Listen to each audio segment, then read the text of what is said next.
আজকে আমি বলবো পল্লী উন্নয়ন এর কাজ কি এবং কত টাকা বেতন দিবে এবং কি কি সুযোগ সুবিধা রয়েছে বা বেতন ভাতা পাওয়া যাবে কি না। এখানে বাংলাদেশ পল্লী উন্নয়ন বোর্ড বা BRDB নামে পরিচিত, যেটা গ্রামীণ এলাকায় উন্নয়নের জন্য দায়ী একটি সরকারি সংস্থা। কথায় এটি গ্রামীণ এলাকার জন্য কাজ করে এবং এটি বাংলাদেশের গ্রামীণ উন্নয়নের সাথে জড়িত সবচেয়ে বড় সরকারি কর্মসূচি এবং এটি বাংলাদেশের ঢাকায় অবস্থিত। 2, 3, 4 BRDB প্রচেষ্টার মূল হচ্ছে গ্রামীণ উন্নয়ন RD 5, 9, 12 এবং একটি গ্রামীণ দরিদ্র সমবায়ের নকশা ও বাস্তবায়ন প্রকল্প। RCP ভূমিহীন, নারী পুরুষ, প্রান্তিক ও ক্ষুদ্র কৃষকরা এসব প্রকল্পের মধ্যে জনসংখ্যা গঠন করে।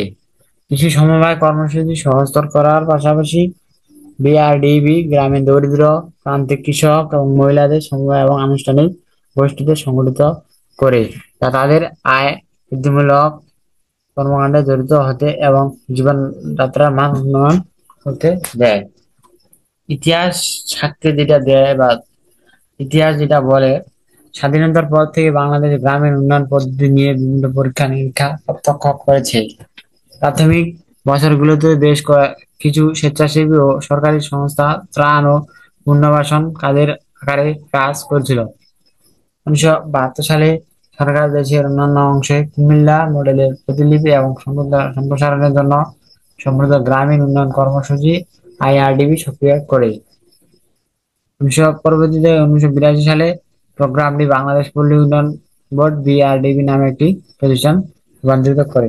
ভিউয়ার্স, আশা করি আপনারা এইভাবে বুঝতে পারছেন এবং এটার বেতন ভাতা রয়েছে এবং সুযোগ সুবিধা রয়েছে।